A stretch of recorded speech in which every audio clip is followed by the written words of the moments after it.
Commander Vex stood before the massive communication array on the hidden asteroid base, his forearms trembling as he prepared to make the most dangerous decision in Zilani history. Behind him, the last surviving members of the Zilani High Council watched in silence, their large eyes filled with the weight of desperation that had driven them to this moment. The holographic display showed the devastating reality they faced. 47 worlds consumed in 10 years. Billions of Zilani lives lost to the mechanical horror that swept across their territory like a plague of metal and death. The harvesters moved from system to system with methodical precision, stripping every world bare and converting all matter into more of their kind. No negotiation was possible. No mercy was shown. They simply arrived, consumed, and moved on. Are we truly prepared to break the isolation protocols that have protected us for 3,000 years? Asked Council Elder Zara, her voice barely above a whisper. The ancient Zilani female had witnessed the rise and fall of their greatest civilization, but nothing had prepared her for this moment when their species faced complete extinction. Vex turned to face the Council, his blue-scaled face set with grim determination. Elder Zara, our protocols have failed us. Our isolation has become our tomb. The harvesters care nothing for our ancient wisdom or our peaceful ways. They see only matter to be consumed. If we do not reach out to the galaxy now, there will be nothing left of the Zilani to preserve. The commander moved to the control panel, his primary hands dancing across the alien symbols, while his secondary arms adjusted the power settings. The communication array hummed to life, drawing power from the asteroid's hidden fusion reactor. This transmission would be unlike anything the galaxy had ever received. A desperate plea for help broadcast across every known star system, breaking through the barriers that had kept the Zilani hidden from the greater galactic community. "Begin recording," Vex commanded, and the ancient technology responded to his voice. He took a deep breath and began to speak, knowing that these words might be the last message his species would ever send to the universe. Meanwhile, on a small blue planet in a distant spiral arm of the galaxy, Dr. Lisa Carter sat in the control room of the Search for Extraterrestrial Intelligence facility in Colorado. The night shift was usually quiet, filled with the constant hum of computers analyzing radio signals from deep space. Most nights brought nothing but cosmic background radiation and the occasional pulsar. Tonight would be different. The alert klaxon suddenly filled the room with its urgent wailing. Lisa dropped her coffee mug and rushed to the main console, her heart racing as she saw readings unlike anything in her 15 years of SETI research. The signal was strong, directed, and clearly artificial. More importantly, it was not coming from any known human source. "Computer, isolate signal and begin translation protocol," Lisa commanded, her voice steady despite the excitement building in her chest. The advanced artificial intelligence that monitored the facility's equipment immediately began processing the transmission, searching for mathematical patterns and universal constants that might provide a key to understanding the message. Within minutes, the translation began to take shape on her screens. The message was desperate, urgent, and terrifying. An alien species was broadcasting a plea for help across the galaxy, describing an enemy that consumed entire worlds and showing detailed star charts of their territory. The transmission included technical data, population estimates, and most shocking of all, a countdown timer showing how long their homeworld had before the enemy arrived. Lisa's hands shook as she reached for the red phone that connected directly to military command. This was the moment that every SETI researcher had dreamed of and feared, first contact with an alien civilization. But this was not the peaceful meeting of minds that scientists had always hoped for. This was a species facing extinction, crying out to anyone who might listen. "This is Dr. Lisa Carter at SETI, Colorado. I need to speak with General Patterson immediately. We have received a confirmed extraterrestrial transmission, and the situation is critical." Within 2 hours, the facility was swarming with military personnel, government officials, and the world's leading experts in xenolinguistics and astrobiology. President Jake Morrison arrived by helicopter at dawn, his face grim as he was briefed on the situation. The translation was now complete, and the message was clear. An entire alien civilization was begging for help against an enemy that devoured everything in its path. Admiral Kate Sullivan of the United Earth Fleet studied the tactical data that accompanied the alien distress call. The enemy these aliens faced was unlike anything in human military doctrine. The harvesters operated with perfect efficiency, converting all matter they encountered into additional units for their fleet. They had been operating in Zalani space for over a decade, systematically destroying everything they encountered. "Mr. President," Admiral Sullivan said, her voice carrying the weight of command earned through decades of military service. "This is not just a first contact situation. This is a call to war. If we respond to this transmission, we will be committing humanity to a conflict against an enemy we do not understand in a region of space we have never explored." President Morrison stood before the large tactical display showing the location of the alien transmission. The distance was staggering, thousands of light years from Earth, far beyond the outer colonies that marked humanity's current expansion into space. Any fleet sent to respond would be operating completely alone, with no possibility of reinforcement or retreat. "What are our options, Admiral?" the President asked. "We have 3 choices, sir. We ignore the transmission and hope this threat never reaches human space. We send a small reconnaissance force to gather intelligence. Or we respond in force, showing this alien species and whatever threatens them exactly what humanity is capable of." The room fell silent as the implications sank in. This decision would define humanity's entry onto the galactic stage. If they ignored the call, they would be safe, but would always wonder what might have been. If they sent too small a force, they might lose valuable ships and personnel while accomplishing nothing. But if they responded with overwhelming force, they would announce to the galaxy that humanity was not a species to be ignored. Captain Ryan Hughes entered the briefing room at that moment, still wearing his dress uniform from the ceremony where he had been awarded command of the heavy cruiser Terra's Wrath. The young officer had distinguished himself in the colonial wars, earning a reputation for tactical brilliance and absolute dedication to his crew. His ship was one of the most advanced vessels in the Earth fleet, equipped with the latest weapons and defensive systems. "Captain Hughes," President Morrison said, turning to face the officer, "how long would it take to prepare a fleet for long-range operations beyond our current territory?" "Give me 72 hours, Mr. President, and I can have a full battle group ready for extended deployment.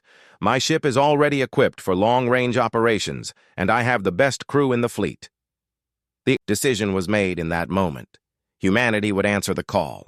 President Morrison authorized the deployment of Task Force Salvation, consisting of the heavy cruiser Terra's Wrath, 2 destroyers, and a support vessel carrying additional supplies and technical equipment. Captain Hughes would command the task force, with orders to establish contact with the alien species and provide whatever assistance was possible.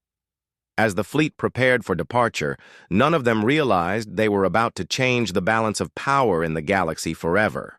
The desperate aliens had sent their call for help across the vast emptiness of space, hoping for salvation. They were about to discover that sometimes salvation comes with a price, and sometimes the cure is more dangerous than the disease. Humanity was coming, and nothing would ever be the same. The human fleet emerged from hyperspace at the edge of the Zalani system, their sensors immediately detecting the massive debris fields that marked the locations of destroyed worlds. Captain Ryan Hughes stood on the bridge of the Terra's Wrath, watching the tactical displays with growing horror as the extent of the devastation became clear. Entire planets had been stripped down to their cores, leaving nothing but scattered metal fragments drifting in the void. Lieutenant Commander Amy Brooks worked at her station, coordinating the sensor sweeps that painted a picture of systematic destruction across the system. Her voice was steady despite the shocking nature of what they were discovering. "Captain, I'm detecting significant energy readings from the asteroid belt. The signatures match the communication array that sent the original distress signal." "Set course for those coordinates," Hughes ordered, his jaw set with determination. "And Amy, prepare the first contact protocols. We're about to meet our first alien species under the worst possible circumstances." The human ships moved carefully through the debris field, their crews silent as they witnessed the remains of an advanced civilization. The harvesters had been thorough in their work, leaving behind only the twisted metal skeletons of space stations and the crystallized atmosphere of worlds that had been completely stripped of their biospheres. On the hidden asteroid base, Commander Vex felt his heart racing as the alien ships approached. The vessels were unlike anything in the Zalani database, sleek predatory designs that spoke of a species that had learned warfare through necessity rather than theory. The newcomers moved with confidence through the debris field that had claimed dozens of Zalani rescue ships over the past months.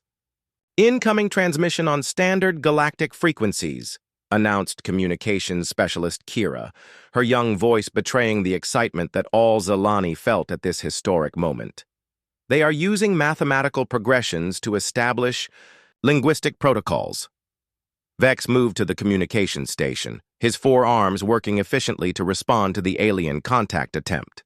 Within minutes, the translation matrix had established basic communication parameters, and the first words ever exchanged between humans and Zalani crackled across the void of space. "This is Captain Ryan Hughes of the Earth vessel Terra's Wrath. Responding to your distress call, we have traveled far to reach you and offer whatever assistance we can provide." The Zalani commander felt a surge of hope mixed with disbelief. Someone had actually answered their call for help. After 10 years of running and hiding, desperately sending messages into the emptiness of space, another species had come to their aid. "This is Commander Vex of the Zalani Defense Corps. We are honored by your response, Captain Hughes. We had begun to believe we were alone in our struggle." The formal first contact protocols were quickly established, and within hours, a shuttle from the Terra's Wrath was docking with the asteroid base. Captain Hughes stepped into the alien facility, accompanied by his tactical officer, Amy Brooks, and Dr. Elena Rodriguez, the fleet's xenobiologist. The three humans wore their dress uniforms, understanding the historical importance of this moment. Commander Vex greeted them in the docking bay, his tall, blue-scaled form towering over the humans. The Zalani commander studied his guests with obvious curiosity, noting their compact builds and the predatory alertness that seemed to radiate from each of them. These were clearly not a peaceful species like his own people. "Welcome to our refuge," Vex said, his translator converting his words into standard English. "I must confess, Captain Hughes, your species is not in our historical records. How is it that you received our transmission across such vast distances?"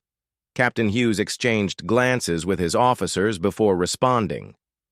"Commander Vex, humanity has only been traveling between stars for about 200 years. We're relatively new to this part of the galaxy. Our scientists detected your distress signal and our government decided to respond. The revelation that humanity was such a young, spacefaring species shocked the Zalani commander.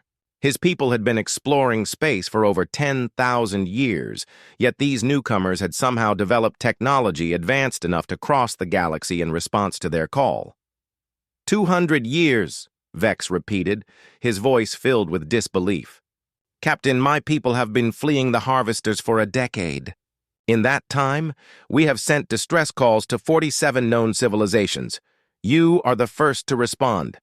Dr. Rodriguez stepped forward, her scientific curiosity overcoming diplomatic protocol.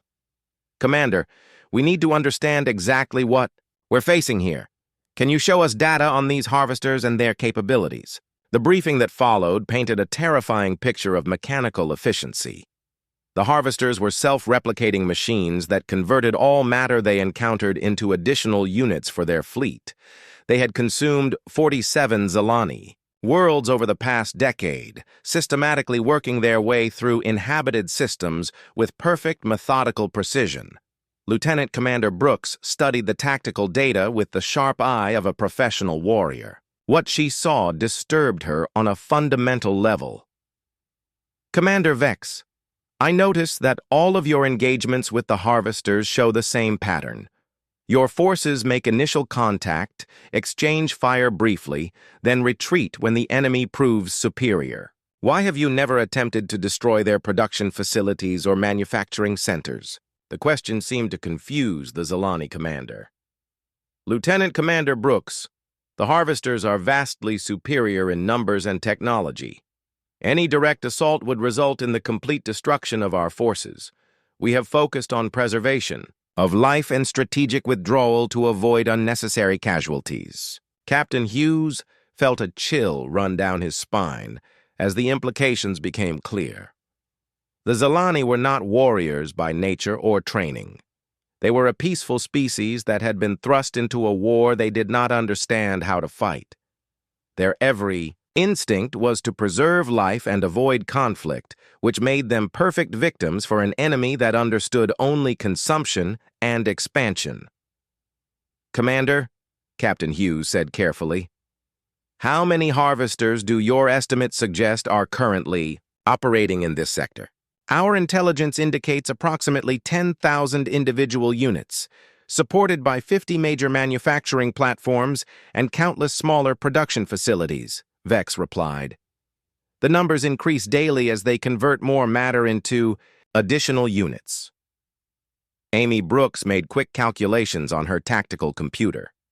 Captain, those numbers suggest a force roughly equivalent to what we faced during the Colonial Rebellion.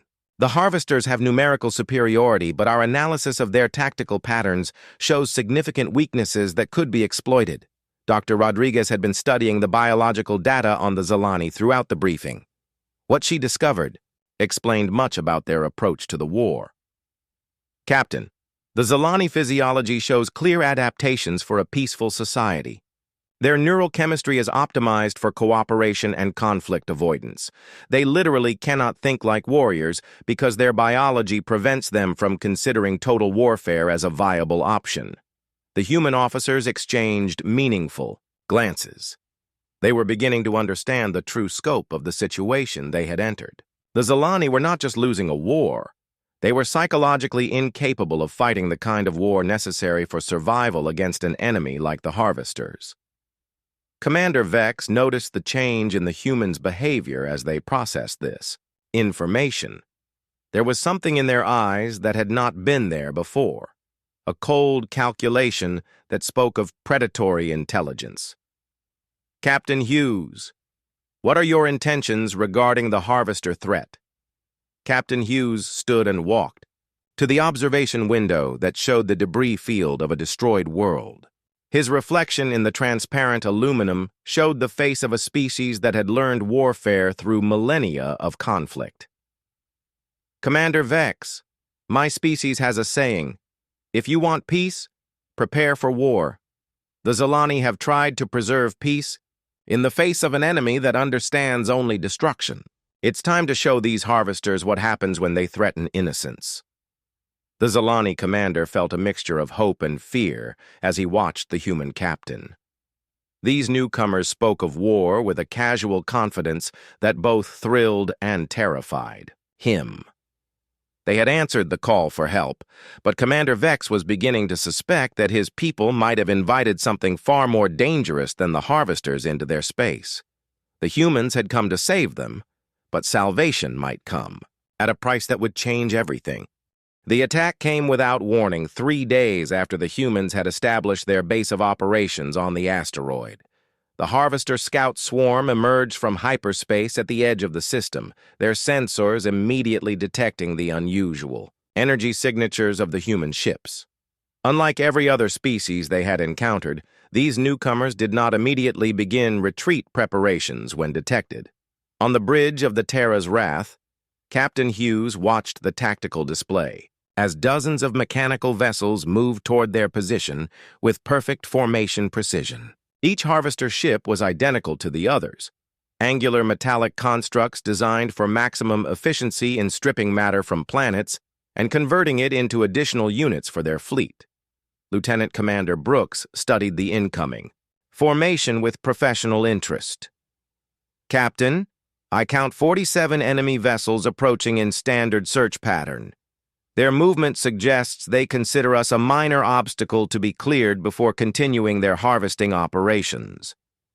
Commander Vex stood beside the human officers, his forearms trembling as he watched the approach of the mechanical death that had haunted his people for a decade. Captain Hughes, you must order your ships to retreat immediately. The harvesters will destroy anything that remains in their path. This is how they operate. They clear all resistance and then begin the harvesting process. Captain Hughes turned to face the Zalani commander, his eyes cold with the calculation of a predator that had just identified its prey. Commander Vex, I appreciate your concern, but my species learned long ago that running from bullies only encourages them to chase you. It's time these machines learned what happens when they threaten innocent people. The human captain activated the fleet communication system, his voice carrying the authority of generations of warriors. All ships, this is Hughes. We have incoming hostiles approaching our position. Battle stations, prepare for combat operations. Rules of engagement are weapons free. I want these mechanical bastards to understand they picked the wrong species to mess with today. Throughout the human fleet, alarm klaxons sounded as crews rushed to their battle stations. The destroyer USS Ranger and USS Storm took flanking positions, while the support vessel Independence moved to a safe distance. On each ship, weapons systems came online with the deadly hum of charging energy banks. The harvesters maintained their approach pattern, their artificial intelligence computing the most efficient method for destroying the small fleet that dared to stand in their path. Their databases contained tactical information from encounters with hundreds of species, and all previous experience indicated that these vessels would attempt to flee once the true scale of harvester capabilities became apparent. What happened next would forever change their understanding of organic behavior patterns. Instead of retreating, the human ships accelerated directly toward the incoming harvester formation. Captain Hughes had ordered a frontal assault against superior numbers, violating every principle of tactical doctrine that the machines had observed in their encounters with other species. Amy, target their lead elements and prepare for close. Engagement, Hughes commanded as the distance between the two fleets rapidly decreased. I want to get inside their formation where their numbers advantage becomes a liability. The first exchange of weapons fire lit up the space between the asteroid belt and the approaching harvester swarm. The mechanical ships launched streams of disintegrator beams designed to break down molecular bonds and convert enemy vessels into raw materials for absorption. These weapons had proven devastatingly effective against every species the harvesters had previously encountered. The human ships responded with a combination of plasma cannons, kinetic penetrators, and guided missiles that struck the harvester formation with coordinated precision. Unlike the defensive tactics employed by other species, the humans focused their fire on individual targets, concentrating their firepower to achieve complete destruction of enemy units rather than attempting to drive them away. 3 Harvester. Ships exploded in brilliant flashes of converted matter as the human weapons found critical systems and overloaded their power cores. The mechanical formation began to adapt to this unexpected tactic, but the humans were already implementing their next phase of attack. Colonel Garcia, you are cleared for boarding operations, Captain Hughes announced over the communication system. Show these machines what Marine Corps combat engineers can accomplish when properly motivated. Colonel Tony Garcia led a team of 30 Marines in heavily armored assault shuttles that launched from the Terra's Wrath and accelerated toward damaged harvester vessels. The mechanical ships had never encountered an enemy willing to board their vessels during combat, and their defensive systems were not optimized for close-quarters fighting against determined organic opponents. The Marines breached the hull of the largest harvester ship using shaped charges and poured into the mechanical corridors with weapons firing.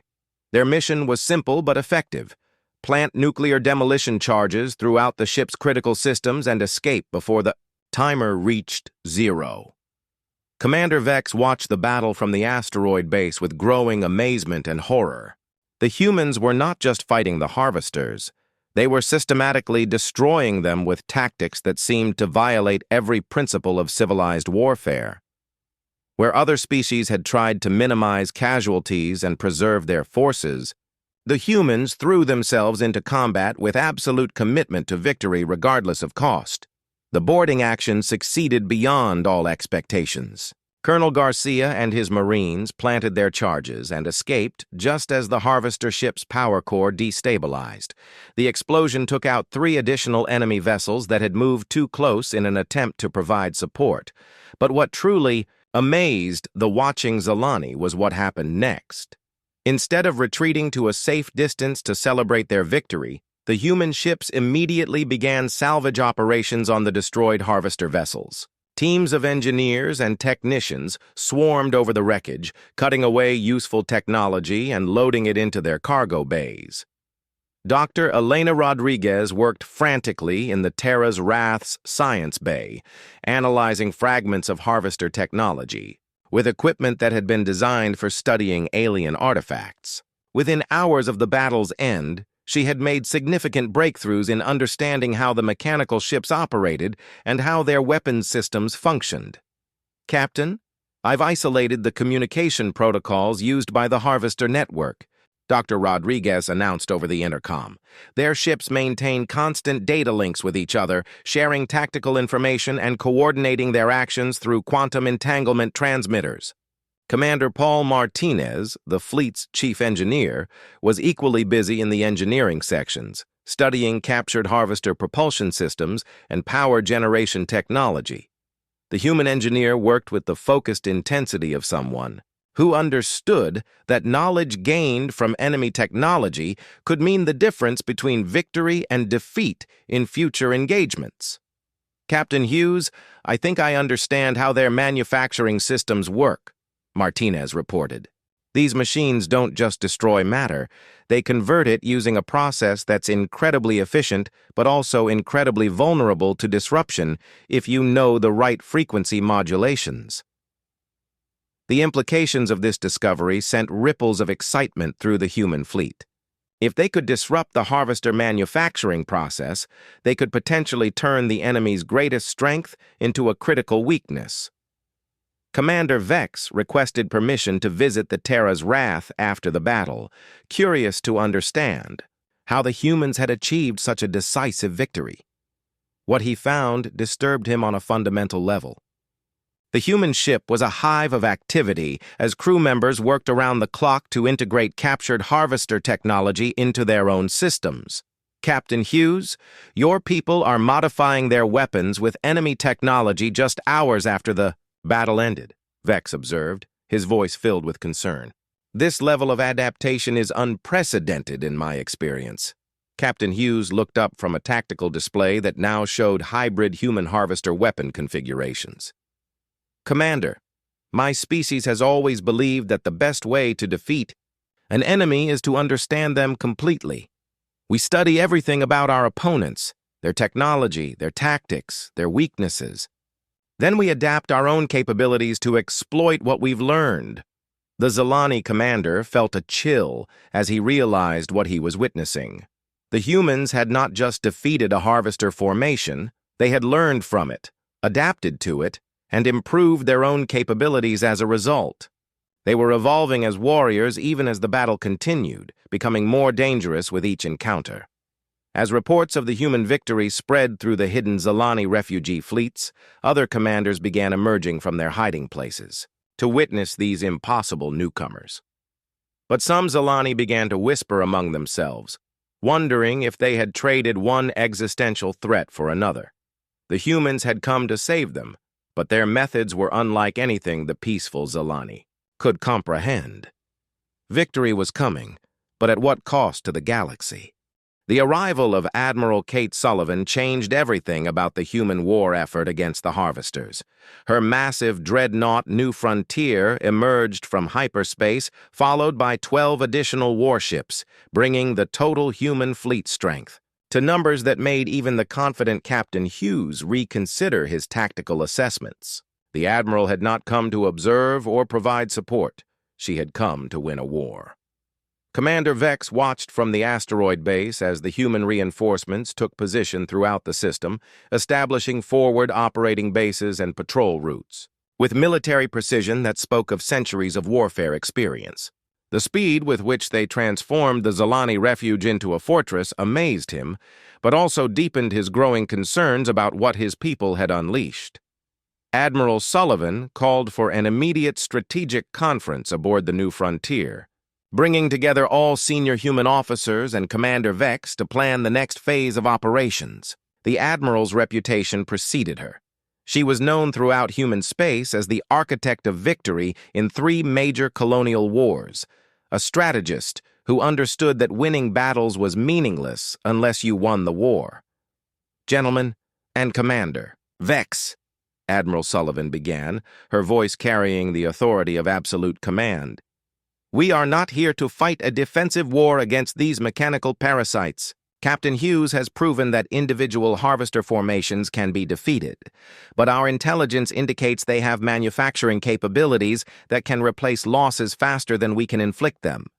This means we need to change our approach entirely."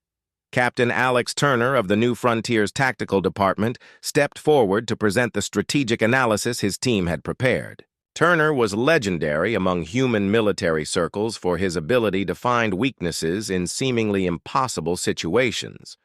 His cold, analytical mind had broken enemy formations that other commanders considered unbeatable. "Admiral, our study of captured. Harvester technology has revealed a critical vulnerability in their operational structure," Turner announced, activating a holographic display that showed the mechanical network spread across dozens of star systems. "The Harvesters operate as a single distributed intelligence, coordinating their actions through quantum communication networks that connect every unit to central command nodes." The implications were immediately clear to every human officer in the room. If the Harvesters operated as a single connected intelligence, then disrupting their communication network could cripple their ability to coordinate operations across multiple systems. Commander Vex studied the tactical display with growing amazement. "Captain Turner, you have learned more about Harvester operations in weeks than my people discovered in 10 years of warfare. How is this possible?" Admiral Sullivan answered before Turner could respond. "Commander, your people fought a defensive war focused on survival and preservation of life. We fight wars focused on complete destruction of our enemies. When you fight to survive, you learn to run and hide. When you fight to win, you learn everything about your enemies so you can destroy them utterly." The strategic briefing continued. For hours, as human officers outlined plans that made Commander Vex increasingly uncomfortable. They were not planning to drive the Harvesters away from Zalani space. They were planning to hunt down every single manufacturing node, command center, and mobile unit until nothing remained of the mechanical threat. General Sam Mitchell presented the ground assault component of the operation, explaining how human marine units would storm Harvester production facilities and disable them from within. The general's experience came from a lifetime of planetary warfare, and his tactics reflected a willingness to accept casualties that would have been unthinkable to the Zalani. "Admiral, we have identified 17 major manufacturing complexes within 4 systems," General Mitchell reported, his scarred face showing the results of decades spent in close combat. "Each facility is heavily defended, but our analysis shows they are optimized to repel orbital bombardment rather than ground assault. We can take them if we are willing to pay the price in blood." Admiral Sullivan nodded approvingly. "General, prepare your forces for simultaneous assault operations. I want every major production facility hit within the same 48-hour window. The harvesters will not have time to adapt their defenses or relocate their manufacturing capabilities. The scale and coordination required for such an operation impressed even the experienced human officers. They were planning to attack targets across multiple star systems simultaneously, requiring precise timing and absolute commitment from every unit involved. Over the following weeks, the human fleet transformed the Zalani system into a massive, military staging area. Supply ships arrived daily carrying ammunition, spare parts, and additional personnel. The asteroid base that had once hidden a few thousand Zalani refugees now hosted over 50,000 human military personnel and their equipment. Commander Vex observed these preparations with growing unease. The humans worked with an efficiency that rivaled the harvesters themselves, but their purpose was destruction rather than consumption. They planned and prepared for war with the same methodical precision that the machines used for harvesting worlds. Dr. Elena Rodriguez made the discovery that would change everything about their understanding of the conflict. Working in her expanded laboratory aboard the New Frontier, she had been analyzing deep data cores recovered from destroyed Harvester command ships. What she found in the archived files shocked her to her core. "Admiral, you need to see this immediately," Dr. Rodriguez announced over the communication system, her voice tight with the implications of her discovery. "I have decoded historical records from the Harvester archives, and what I found changes everything about this war." The senior staff gathered in the science bay where Dr. Rodriguez had prepared a presentation that would reshape their understanding of the enemy they faced. The holographic display showed galactic maps spanning millions of years, marking the locations of civilizations that had been processed by the harvesters. "The harvesters are not invaders," Dr. Rodriguez announced, her words falling like bombs in the silent room. "They are maintenance drones created by a species called the Architects. For the past 3 million years, they have been systematically destroying any civilization that the Architects deemed unfit for advancement. The implications hit every person in the room like a physical blow. The mechanical swarms that had terrorized the galaxy were not conquerors seeking territory or resources. They were galactic janitors, cleaning up species that some ancient race had decided were not worthy of continued existence." "How many civilizations?"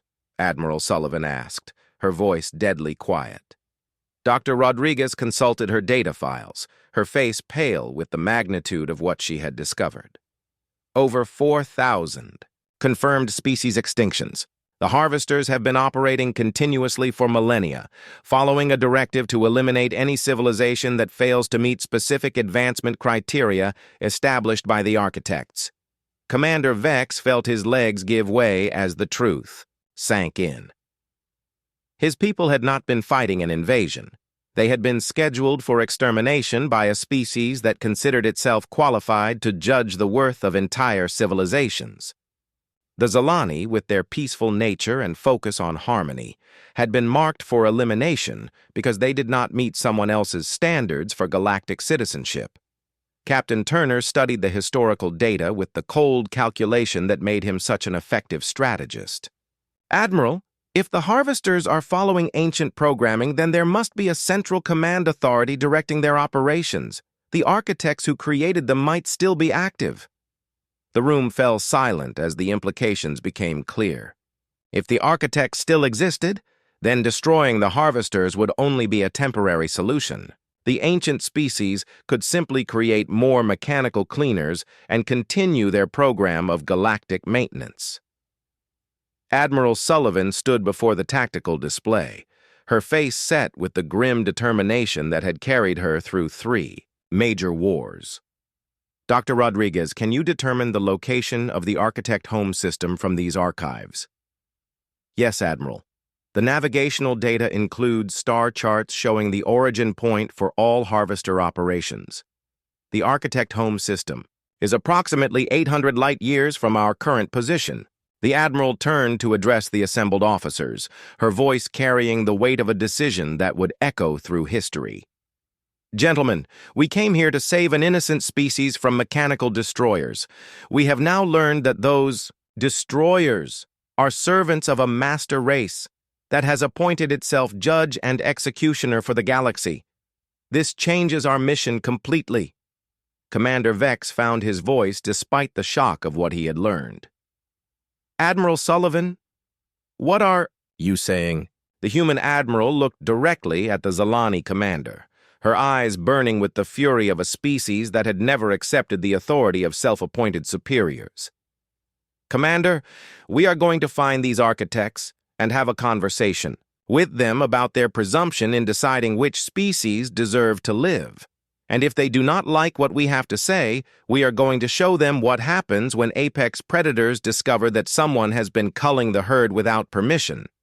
The war against the harvesters had just become The assault on the architect home system began with a precision that would have impressed even the ancient beings who had ruled the galaxy for millions of years. Admiral Sullivan's fleet emerged from hyperspace in perfect formation, their ships, now equipped with hybrid human harvester technology that made them unlike anything the universe had ever seen before. Captain Hughes stood on the bridge of the Terra's Wrath, watching the tactical displays show a solar system that defied comprehension. The architects had transformed their entire star system into a massive computational array, with artificial structures surrounding every planet and moon. Energy patterns flowed between these constructs in patterns that suggested intelligence, on a scale beyond human understanding.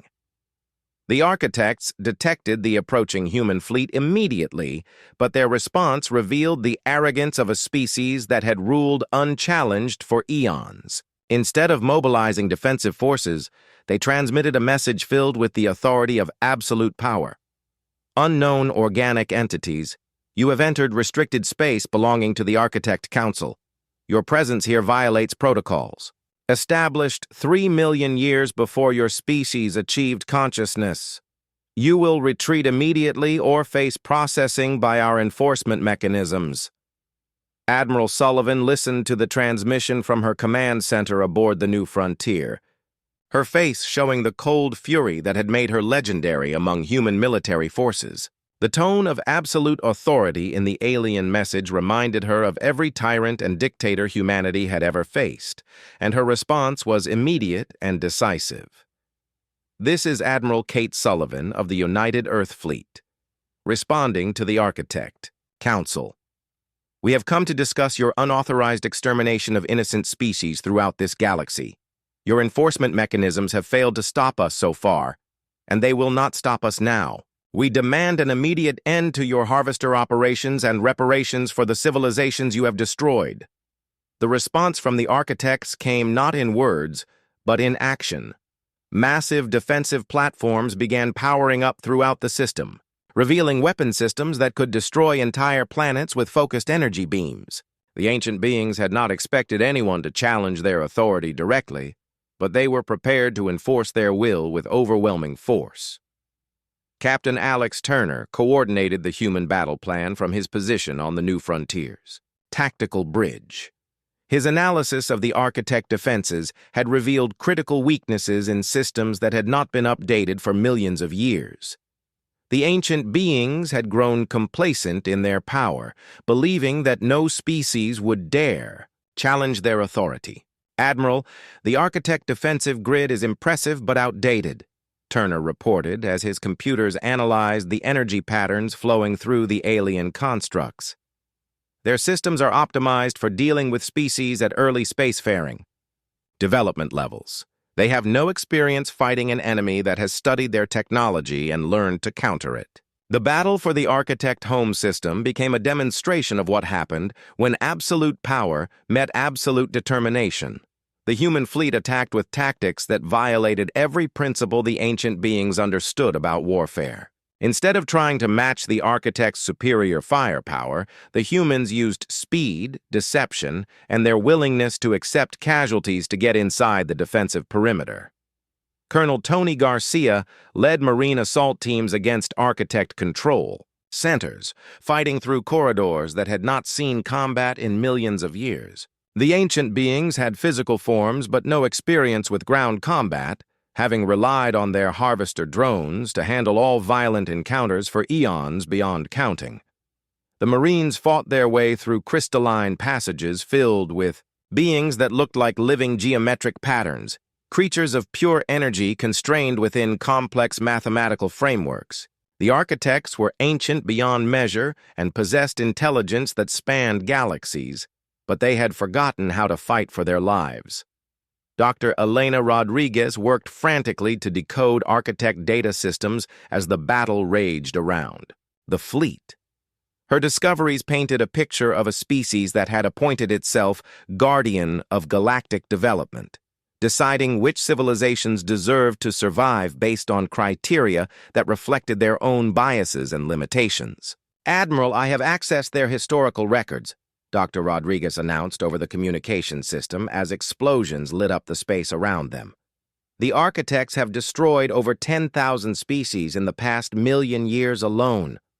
They consider themselves the rightful rulers of all organic life in the galaxy." Commander Paul Martinez had taken control of captured architect manufacturing systems, turning their own technology against them with the efficiency that characterized human adaptation to enemy resources. The ancient production facilities that had created harvester swarms for millions of years now produced human weapons and equipment.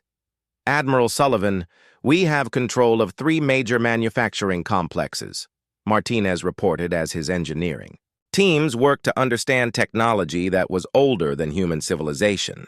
"We can produce enough firepower to overwhelm their remaining defenses, but the scale of their industrial capacity is beyond anything we imagined." The turning point came when Captain Hughes led a direct assault on the primary architect command center, a massive crystalline structure that housed the beings who had made decisions about life and death for entire species.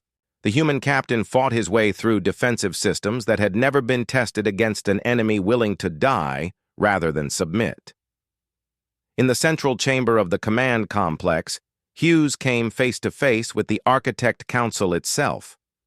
The ancient beings appeared as patterns of living light, their forms shifting and changing as they spoke with voices that resonated through reality itself.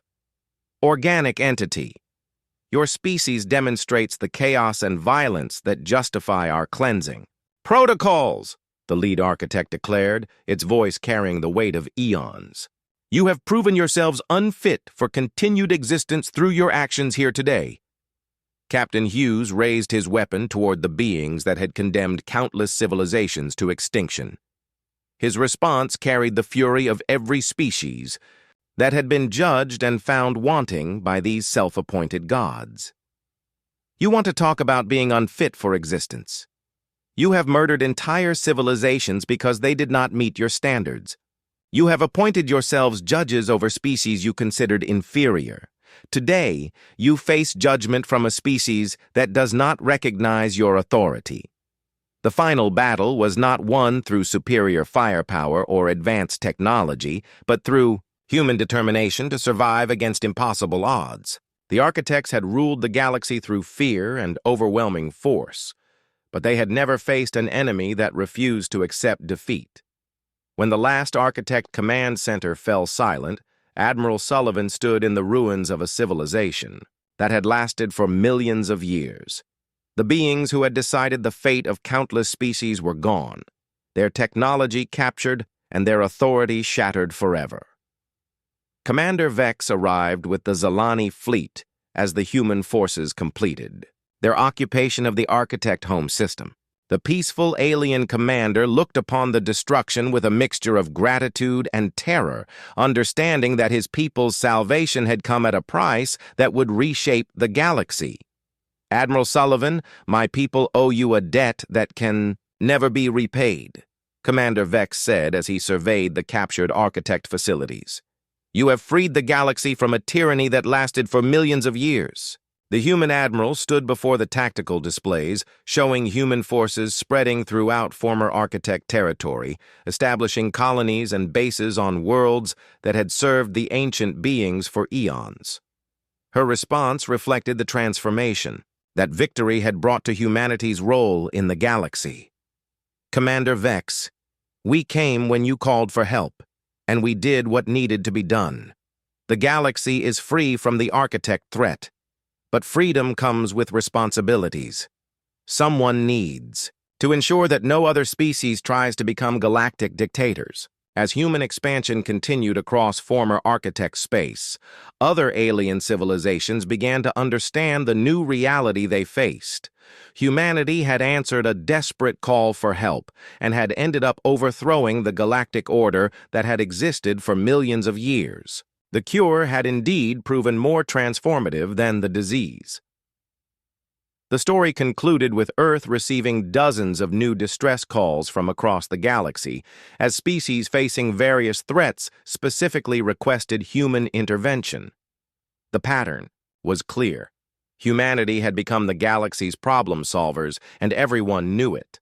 The desperate aliens had sent their call for help into the darkness, and they had received exactly what they asked for, though perhaps not in the way they had expected.